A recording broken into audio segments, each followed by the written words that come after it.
ಕೊಡುತ್ತದೆಯೋ ಅದು ಯಮನ ಪಾಲಿಗೆ ವಶ ಎನಿಸಿಕೊಳ್ಳುವಂತಹದ್ದು.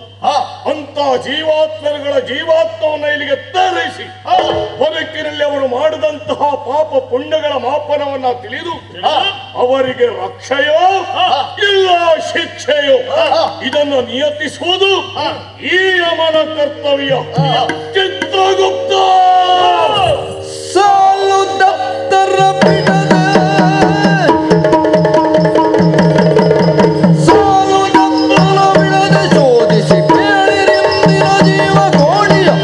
ರಿಂದಿನ ಜೀವ ಕೋಡಿಯೋ ಬಾಳ ಬಲಗದ ಪರಿಯ ಮರಳಿ ಬೆರಿಗ ನೀವು ಚಿತ್ರಗುಪ್ತ ಅನುದಿನವೂ ಅನುಕಾಲವು ಜೀವರಾಶಿಗಳ ಲೆಕ್ಕಾಚಾರ ಮಾಡುವುದೇ ನಿನ್ನ ಕೆಲಸ. ಸತ್ಯ. ಸಾಲು ದಪ್ತರ ಅದನ್ನು ಧರಿಸಿಯೇ ನಿಂತವ ನೀನು. ನಿಜ. ಚಿತ್ರಗುಪ್ತ ನಿನ್ನ ದಪ್ತರವನ್ನ ಬಿಡಿಸು, ಉತ್ತರಿಸು. ಈ ದಿನ ಗತಿಸಿರುವಂತಹ ಜೀವರುಗಳು ಯಾರು, ಯಾವವು, ಬದುಕಿನಲ್ಲಿ ಮಾಡಿದಂತಹ ಪಾಪ ಪುಣ್ಯಗಳ ಅಳತೆ ಏನು, ಅವರಿಗೆ ಸಿಗಬೇಕಾದಂತಹದ್ದು ರಕ್ಷೆಯೋ ಶಿಕ್ಷೆಯೋ ಇದನ್ನು ನಾನು ಸಲ್ಲಿಸುವಲ್ಲಿ ಇವತ್ತು ಗತಿಸಿದಂತಹ ಜೀವಾತ್ಮರುಗಳು ಯಾರು ಎನ್ನುವುದನ್ನು ಹೇಳು. ಕೇಳದೆ ಒರೆಯುವ ಚಿತ್ರಗುಪ್ತರ ಮಾತನಿ ಕೇಳು.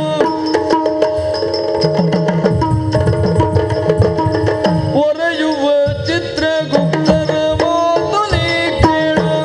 ಧರ್ಮರಾಯ ಕೇಳು. ಧರ್ಮರಾಯ ಮೆರವು ದೊರೆಯಧಿಕಾರದ ಲೆಕ್ಕಪತ್ರವ ಕೇಳು.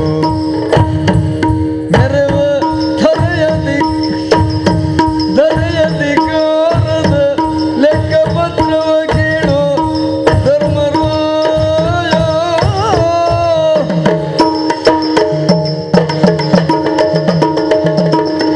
ಪ್ರಭು. ಚಿತ್ರಗುಪ್ತ ಚಿತ್ರಗುಪ್ತ ಎಂಬುದಾಗಿಯೇ ನನ್ನ ನಾಮಾಂಕಿತ. ಪ್ರತಿಯೊಂದು ಜೀವಿಗಳಲ್ಲಿಯೂ ವಿಧಿ ಹಣೆ ಬರವನ್ನ ಚಿತ್ರಿಸ್ತಾನೆ. ವಿಧಿ ಚಿತ್ರಿಸಿರುವಂತಹ ಹಣೆ ಬರವನ್ನ ಪುನಃ ವಿಧಿಗೂ ಓದುವುದಕ್ಕೆ ಅಸಾಧ್ಯವಾಗಿ ಅದನ್ನು ಗುಪ್ತವಾಗಿ ಇರಿಸಿಕೊಳ್ಳುವವನು ನಾನು. ಅದಕ್ಕಾಗಿ ನನ್ನನ್ನು ಚಿತ್ರಗುಪ್ತ ಅಂತ ಹೆಸರಿಸಿದ್ದಾರೆ. ಅದಕ್ಕೆ ಪ್ರತೀಕವೋ ಎಂಬಂತೆ ನನ್ನ ಮುಖಮುದ್ರೆಗಳೇ ಅದಕ್ಕೆ ಸಾಕ್ಷಿ.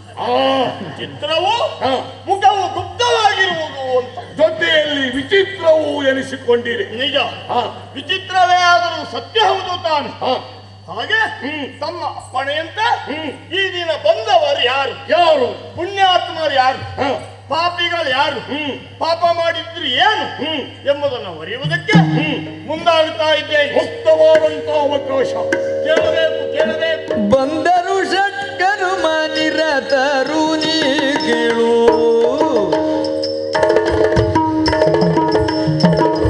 ಬಂದರು ಷಟ್ಕರ್ಮ ನಿರತರು ನೀ ಕೇಳು. ಧರ್ಮರಾಯ ಈಗ ಬಂದರು ತಾಪದ ವೃಂದ ಒಂದೆಡೆ ಕೇಳು. ಈಗ ಬಂದರು ತಾಪದ ವೃಂದ ಒಂದೆಡೆ ಕೇಳು. ಧರ್ಮರಾಯ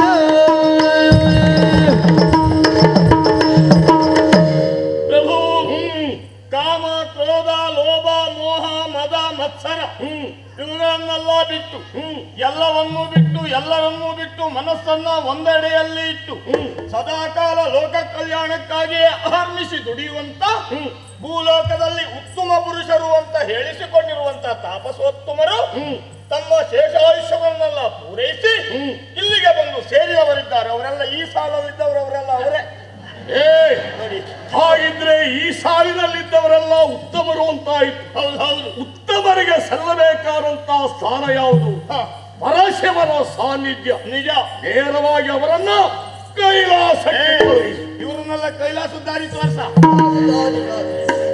ಆಮೇಲೆ ಪ್ರಭು ಯಜನ ಯಾಜನ ಅಧ್ಯಯನ ಅಧ್ಯಾಪನ ದಾನ ಪ್ರತಿಗ್ರಹ ಹೀಗೆ ಷಟ್ಕರ್ಮ ನಿರತರಾದವರು ಬ್ರಾಹ್ಮಣರು ತ್ರಿಕಾಲದಲ್ಲಿಯೂ ಆಚಾರದಲ್ಲಿಯೂ ವಿಚಾರದಲ್ಲಿಯೂ ಪ್ರಚಾರದಲ್ಲಿಯೂ ಬ್ರಾಹ್ಮಣ್ಯವನ್ನ ಕಾಪಾಡಿಕೊಂಡು ತಮ್ಮ ಶೇಷಾಯುಷ್ಯವನ್ನ ಪೂರೈಸಿ ಸತ್ಸಂಕಲ್ಪವನ್ನ ಮಾಡಿ ಶಿವ ಸಾನ್ನಿಧ್ಯವನ್ನ ಸೇರಬೇಕೆನ್ನುವ ಕಾರಣದಿಂದಲೇ ಆಸೆಯನ್ನ ಹೊತ್ತು ಆಚಾರವನ್ನ ಇಟ್ಟುಕೊಂಡು ಭೂಮಿಯಲ್ಲಿ ಆಯುಷ್ಯವು ತೀರಿ ಇಲ್ಲಿ ಬಂದಿದ್ದಾರೆ. ಅವರೆಲ್ಲ ಈ ಸಾಲಲ್ಲಿದ್ದವರು ಅವರೇ, ಎಲ್ಲ ಬ್ರಾಹ್ಮಣರ ಸಾಲು. ಬ್ರಾಹ್ಮಣರು ನಿಜಾನೇ, ಶ್ರೇಷ್ಠರೆನಿಸಿಕೊಂಡವರು. ಸತ್ಯ. ಶ್ರೇಷ್ಠರಿಗೆ ಸಲ್ಲಬೇಕಾದಂತಹ ವಿಶಿಷ್ಟ ಸ್ಥಾನವನ್ನ ಕಲ್ಪಿಸಬೇಕಾದ ನಮ್ಮ ಕರ್ತವ್ಯ ಅಲ್ವಾ? ನಿಜ. ಅಂತ ಸ್ಥಾನಕ್ಕೆ ಕಳುಹಿಸವರು ಅವರನ್ನ ಆ ಸಾಲಿ ಸೇರಿಸ ಗೊತ್ತಾಯ್ತಲ್ಲ, ಪುಣ್ಯಾತ್ಮರ ಸಾಲು. ಇನ್ನು ಈ ದಿನ ಪುಣ್ಯಾತ್ಮರ ಸರದಿ ಮುಗಿದಿದೆ. ಇನ್ನು ಪಾಪಾತ್ಮರು ಯಾರು ಏನು ಅವರು ಮಾಡಿದ್ರು ಮುಂದಿಲ್ಲ, ಸ್ವಲ್ಪ ಹಿಂದಿದ್ದಾರೆ. ಎಲ್ಲಿದ್ದಾರೆ? ಅವ್ರನ್ನ ಎಳ್ಕೊಂಡು ಬಾರ, ಎಳ್ಕೊಂಡು ಬಾರ.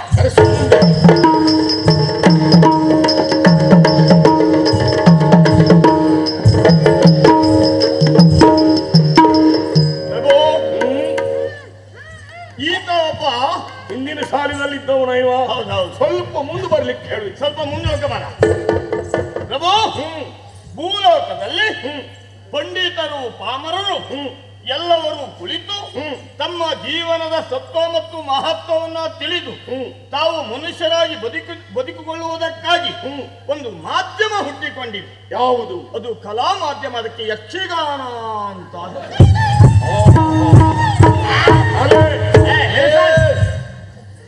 ಆ ಕಲಾ ಮಾಧ್ಯಮಕ್ಕೆ ಯಕ್ಷಗಾನ ಅಂತ ಹೆಸರಿಟ್ಟಿದ್ದಾರೆ. ಎಲ್ಲವರು ತಿಳಿದವರಲ್ಲ, ತಿಳಿದವರು ಬಹಳ ಇಲ್ಲ. ಆದರೆ ಇದ್ದವ ಎಲ್ಲವರಿಗೂ ತಿಳಿಸಬೇಕಾದದ್ದು ಕರ್ತವ್ಯ ಎನ್ನುವ ಕಾರಣದಿಂದ ಆ ಕಲೆ ಹುಟ್ಟಿಕೊಂಡಿದ್ದೇ ಹೌದಾದರೂ ಆ ಕಲೆಯಲ್ಲಿ ಈತ ಒಬ್ಬ ಮೊದಲಿನ ವೇಷಧಾರಿ. ಕಲಾವಿದ ಅಂತ ಆಯ್ತು. ನಿಜವಾಗಿ ಹೌದು. ಇಲ್ಲಿ ಬಂದ್ರು ಹೆಜ್ಜೆ ಹಾಕುದು ಬಿಡ್ಲಿಲ್ಲ ನೋಡು. ಹೌದು, ಅವನು ಹೆಚ್ಚು ಹಾಕಿದ್ದೆ ಅದನ್ನೇ. ಹೆಜ್ಜೆ ಮಾತ್ರ ಹಾಕಿದ್ದ. ಯಾಕೆ ಕೇಳಿದ್ರೆ ಯಕ್ಷಗಾನದ ಪದ್ಧತಿಯ ಪ್ರಕಾರ ನೀವು ಮೊದಲಿನ ವೇಷಧಾರಿಯಾಗಿ ಆ ಕಥೆಯಲ್ಲಿ ಬರುವ ಕಥಾನಾಯಕನ ಪಾತ್ರವನ್ನ ನಿರ್ವಹಿಸಬೇಕಾದವನಾಗಿತ್ತು. ಆದ್ರೆ ಒಂದು ದಿನವೂ ಮೊದಲಿನ ವೇಷ ಮಾಡಲೇ ಇಲ್ಲ. ಕಾರಣ ಏನು? ಯಾಕೆಂದ್ರೆ ದಾರಿ ಬದಿಯಲ್ಲೇ ಮೊದಲಿನ ವೇಷ ಪೂರೈಸಿ ಬರ್ತಿದ್ದ. ಅಂದ್ರೆ ಇಲ್ಲಿ ಬರುವಾಗ ಯಾವಾಗಲೂ ಕೊನೆಯದಾಗಿಯೇ ಬರ್ತಿದ್ದ ಅಂತ ಆಯ್ತು. ಯಾವತ್ತೂ ಪ್ರದರ್ಶನಕ್ಕೆ ಬರುವಾಗ ಬಣ್ಣದ ಮನೆಗೆ ಬರುವ ಮೊದಲೇ ಮದ್ಯದ ಮನೆಗೆ ಹೋಗಿ ಕಂಠಪೂರ್ಣ ಕುಣಿದು ದಾರಿ ಉದ್ದಕ್ಕೂ ಕುಣಿದು ಉಳಿದವರೆಲ್ಲ ಕಲ್ಲು ಹೊಡೆದ ಮೇಲೆ ಬಣ್ಣದ ಮನೆಗೆ ಪ್ರವೇಶ ಮಾಡ್ತಿದ್ದ. ಅಷ್ಟೇ ಅಲ್ಲ ಪ್ರಭು, ಸಹಪಾಠಿಯಾದ ಕಲಾವಿದರಿಗೂ ಹಿಂಸಿಸಿದ್ದಾನೆ. ಮೇಳವನ್ನ ನಡೆಸುವಂತ ಯಜಮಾನರಿಗೂ ಹಣದಲ್ಲಿ ಆಸೆ ತೋರಿಸಿ ವಂಚನೆ ಮಾಡಿದ್ದಾನೆ. ಮಾತ್ರ ಅಲ್ಲ, ಅವನನ್ನೇ ನಂಬಿಕೊಂಡಿರುವಂತ ಹೆಂಡತಿ ಮಕ್ಕಳನ್ನು ದಾರಿಯಲ್ಲಿ ಹಾಕಿದ್ದಾನೆ. ಇಂಥ ಪಾಪಿಯಾದ ಕಲಾವಿದನಿಗೆ ಯಾವ ಶಿಕ್ಷಾಗುಪ್ತ. ಕಲಾ ಸೇವೆ ಅಂದ್ರೆ ಪರಮಾತ್ಮನ ಸೇವೆ, ಭಗವಂತನ ಸೇವೆ. ನಿಜ. ನಿಷ್ಕಲ್ಮಶವಾಗಿ ಮಾಡಬೇಕಾದಂತ ಕಾರ್ಯದಲ್ಲಿ ಇವ ಮಾಡಿದ್ದೆಲ್ಲ ಅನ್ಯಾಯ, ಮೋಸ, ಇಂತಹದ್ದು ಅಂತ ಆಯ್ತು. ಸತ್ಯ. ತನ್ನನ್ನು ನಂಬಿದವರಿಗೆಲ್ಲ ಕಿರುಕುಳ ಕೊಟ್ಟದ್ದೇ ಅಲ್ವಾ ಇವ? ನಿಜ. ಹಾಗಿದ್ರೆ ಇವ ಮಾತ್ರ ಹಾಳಾದದ್ದಲ್ಲ. ಮುಂದಿನ ದಿವಸ ಈ ಕಲಾಕ್ಷೇತ್ರಕ್ಕೆ ಬರುವವರೆಲ್ಲರೂ ಯೋಚಿಸಬೇಕಾದಂತಹ ಸಂದರ್ಭವನ್ನ ತಂದಿಟ್ಟಿದ್ದಾನೆ. ನಿಜ. ಪ್ರಪಂಚದಲ್ಲಿ ಕಲಾವಿದರು ಎನಿಸಿಕೊಂಡವರೆಲ್ಲರೂ ಕೆಟ್ಟವರಲ್ಲ.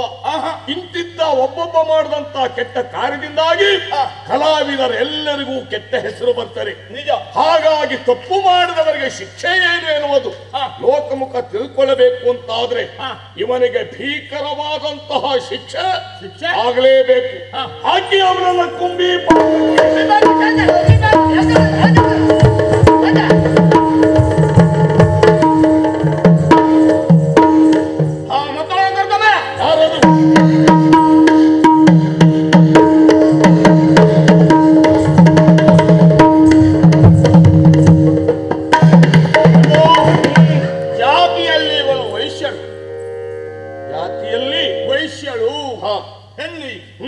ವೈಶ್ಯ ಧರ್ಮಕ್ಕೆ ಅನುಗುಣವಾಗಿ ವ್ಯಾಪಾರ ಮಾಡುವುದೇ ಧರ್ಮ. ಇವಳು ವ್ಯಾಪಾರವನ್ನೇ ಮಾಡಿದ್ದಾಳೆ. ಆದ್ರೆ ವೈಶ್ಯ ಧರ್ಮಕ್ಕನುಗುಣವಾದ ವ್ಯಾಪಾರವನ್ನು ಮಾಡಲಿಲ್ಲ. ವೈಶ್ಯಳಾದ ಈಕೆ ವೇಶ್ಯಳಾಗಿ ಮಾರ್ಪಟ್ಟಿದ್ದಾಳೆ. ಹೌದಾ? ತನ್ನ ದೇಹವನ್ನೇ ವಿಷಪುರುಷರಿಗೆ ಮಾರಾಟ ಮಾಡಿ ಅವರು ಕೊಟ್ಟಿರುವಂತಹ ಧನದಿಂದ ಸಂತೋಷದಿಂದ ಬದುಕುತ್ತಾ ಇದ್ದವಳಿ. ಹಾಗೆ ಕಾಲ ಕಲಿಯುತ್ತಾ ಹೋದಾಗ ಇವಳು ಮುದುಕಿಯಾದ ಈಕೆ ಬಾಲ್ಯದಲ್ಲೇ ಸತ್ತಿದ್ದಾಳೆ. ಮುದುಕಿಯಾದವಳು ಬಾಲ್ಯದಲ್ಲಿ ಸತ್ತಿದ್ದಾಳೆ. ಸರಿಯಾಗಿ ನೋಡಿ ಹೇಳ್ತಾ ಇದ್ದೀಯ ನೀನು. ಅಯ್ಯ, ಒಮ್ಮೆ ನೋಡಿದ್ರೆ ಸಾಕು, 30 ಬಾರಿ ಹೇಳಿ. ಹಾಗಿದ್ರೆ ಇದರ ಅರ್ಥ ಏನು? ಮುದುಕಿಯಾಗಿದ್ದಾಳೆ, ಬಾಲ್ಯದಲ್ಲೇ ಸತ್ತಿದ್ದಾಳೆ. ಹಾಗೆ ಹೇಳುವುದಕ್ಕೂ ಕಾರಣ ಏನು? ಇದು ಆಶ್ಚರ್ಯವೇ ಆದರೂ ಸತ್ಯ. ಹೌದಾ? ಯಾಕೆಂದ್ರೆ ಹೀಗೆ ಕಾಲ ಕಳೆಯುತ್ತಾ ಈಕೆಗೆ ಪ್ರಾಯ ಹೋದ ಮೇಲೆ ಒಂದು ದಿನ ಹೀಗೆ ಯೋಚಿಸಿದಳು, ತಾನು ಕೈಗೊಂಡಂತ ದುರ್ಮಾರ್ಗದಿಂದ ತನಗೆ ಸದ್ಗತಿ ಸಿಕ್ಕುವುದಿಲ್ಲ. ಕೊನೆಗೆ ಅರಿವಾಯ್ತು. ಹೌದು, ತಾನು ಸಜ್ಜನರ ಸಹವಾಸ ಮಾಡಬೇಕು, ತಾನು ಸದ್ಗತಿಯನ್ನ ಹೊಂದಬೇಕೆಂಬುದಾಗಿ ಜ್ಞಾನೋದಯವಾಯಿತು. ಜ್ಞಾನೋದಯವಾದ ಮರುಕ್ಷಣವೇ ಈಕೆ ಸತ್ತಿದ್ದಾಳೆ. ಅಂದ್ರೆ ಪ್ರಾಯದಲ್ಲಿ ಮುದುಕಿಯಾದ ಕಾರಣ ಮುದುಕಿ, ಆಗ ತಾನೇ ಉದಯವಾದಂತಹ ಜ್ಞಾನಕ್ಕೆ ಬಾಲ್ಯ. ಹಾಗಾಗಿ ಮುದುಕಿಯಾದ ಈಕೆ ಬಾಲ್ಯದಲ್ಲಿ ಸತ್ತಿದ್ದಾಳೆ. ಇಂಥ ಪಾಪಕಾರ್ಯ ಕಾರ್ಯವನ್ನ ಮಾಡಿದಂತೆ ಈಕೆಗೆ ಶಿಕ್ಷೆ ಏನು ಅಂತ ತಾವು ವಿಧಿಸಬೇಕು. ಚಿತ್ರಗುಪ್ತ ಸ್ತ್ರೀ ಕುಲಕ್ಕೆ ಮಾದರಿಯಾಗಬೇಕಾದವಳು ಇವಳು. ಆ ಕುಲಕ್ಕೆ ಕಳಂಕ ಸದೃಶಳಾಗಿ ಬದುಕಿದ್ದಾಳೆ. ಸತ್ಯ. ಬದುಕಿನ ಉದ್ದಕ್ಕೂ ತಪ್ಪನ್ನ ಮಾಡಿದಂತ ಇವಳು ಶಿಕ್ಷಾರ್ಹಳೇ ಹೌದು. ಆದರೂ ಸಹ ತಪ್ಪು ಮಾಡುವುದು ಮುಖ್ಯ ಅಲ್ಲ, ಮಾಡಿದಂತ ತಪ್ಪಿನ ಅರಿವಾಯಿತು ಅಂತಾದ್ರೆ ಅದು ವಿಶೇಷ. ನಿಜ. ಬದುಕಿನಲ್ಲಿ ಪುನಃ ಅಂತ ತಪ್ಪನ್ನ ಮಾಡಬಾರದು ಎನ್ನುವಂತ ಹಂಬಲವನ್ನೇ ಹೊತ್ತು ಸತ್ತು ಬಂದಿದ್ದಾಳೆ ಅಂತಾದ ಮೇಲೆ ಅವಳಿಗೆ ಸದ್ಗತಿ ಸಿಗಲೇಬೇಕು. ಹಾಗಾಗಿ ನೇರವಾಗಿ ಪುಣ್ಯಾತ್ಮರ ಸಾಲಿಗೆ ಕಳಿಸಬಹುದು. ಶಿಕ್ಷೆ ಅನುಭವಿಸಿದ ಮೇಲೆ ಸದ್ಗತಿ ಏನ?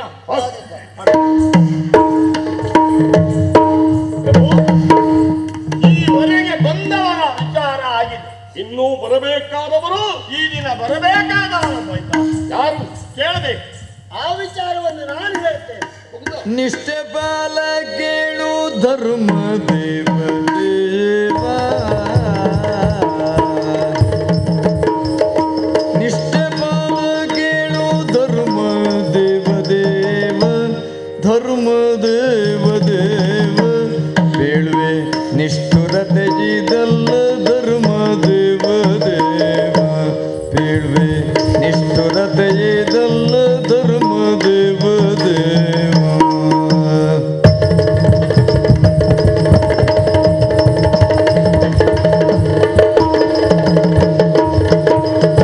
ಮರ್ತ್ಯದೋಳಲ್ಪಾಯು ಧರ್ಮ ದೇವ ದೇವ, ಮರ್ತ್ಯದೋಳಲ್ಪಾಯು ಧರ್ಮ ದೇವ ದೇವ, ಅವಗೆ ಸತ್ಯವಾನ ನಾಮ ಧರ್ಮ ದೇವ ದೇವ, ಅವಗೆ ಸತ್ಯವಾನ ನಾಮ ಧರ್ಮ ದೇವ ದೇವ.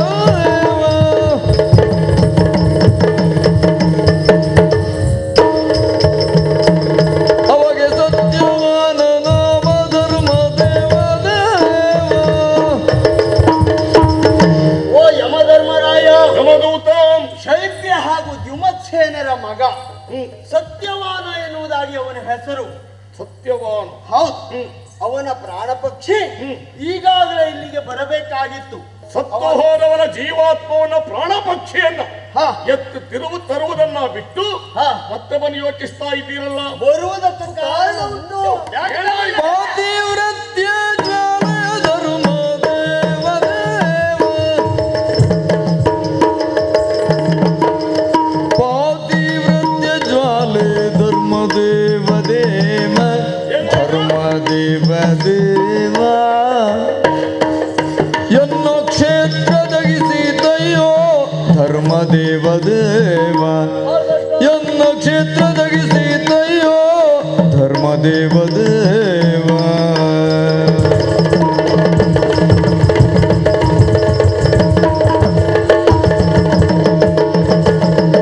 ಗೆಲುವಿನ ಬೀಡಾದ ಧರ್ಮ ದೇವ ದೇವ, ಗೆಲುವಿನ ಬೀಡಾದ ಧರ್ಮ ದೇವ ದೇವ. ಗೆದ್ದಲಿನ ಗೂಡಾಯ್ತೀಗ, ಗೆದ್ದಲಿನ ಗೂಡಾಯ್ತೀಗ, ಗೆದ್ದಲಿನ ಗೂಡಾಯ್ತೀಗ ಧರ್ಮ ದೇವ ದೇವ.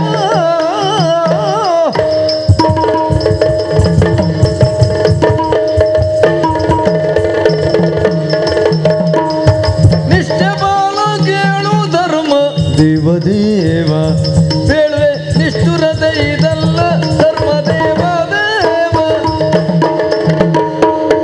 ತರುವುದಕ್ಕೆ ಹೋದದಂತೂ ಸತ್ಯ ಹೌದು. ಯಾಕೆ ತರಲಿಲ್ಲ? ಸತ್ಯವಾನ ಅವನ ಹೆಂಡತಿಯಾದಂತಹ ಸಾವಿತ್ರಿಯ ತೊಡೆಯ ಮೇಲೆ ತಲೆಯನ್ನಿಟ್ಟು ಮಲಗಿಕೊಂಡಿದ್ದಾನೆ.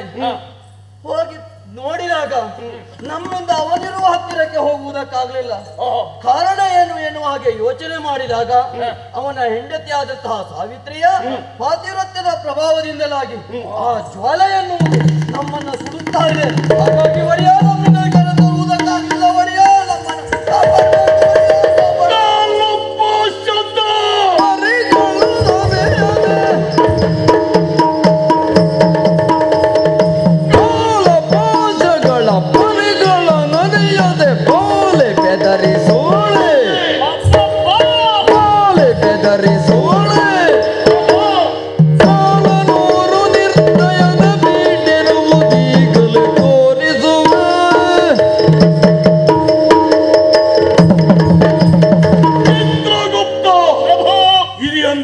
ವಿಚಿತ್ರ ವರ್ತಮಾನ.